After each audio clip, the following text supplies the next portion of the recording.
Ako ay naman nga sa aking pinarkingan aking sasakyan dito sa Nagoya, malapit po sa Mirai Tower. Gusto ko pong ipakita sa inyo ang high-tech na parkingan nito. Depende po sa lugar ang parkingan dito sa Japan. Ang mga Hapon ay gumagawa ng paraan kung paano maipagkasya ang mga parkingan na di kailangan ng malaking space.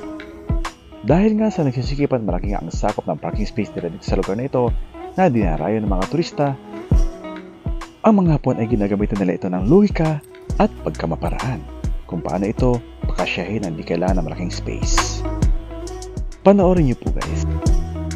Grabe ang nag-isip ito guys. Ang taba ng utak. Para nga naman di mahirapan ang batas ang driver. At umikot pa ito ng 45 degrees. Galing no?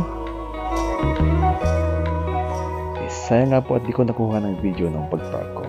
At pag-akit ng kotse at pagtingin ko na nga po kung saan yung kotse nawala na. Kaya pagbalik namin ay di ko pinalampas ang pagkakataon na ito. Nakakahalaga ito ng 400 yen sa loob ng 45 minuto.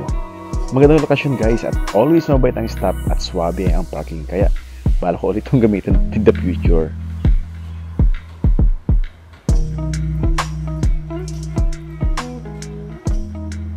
Ay siya.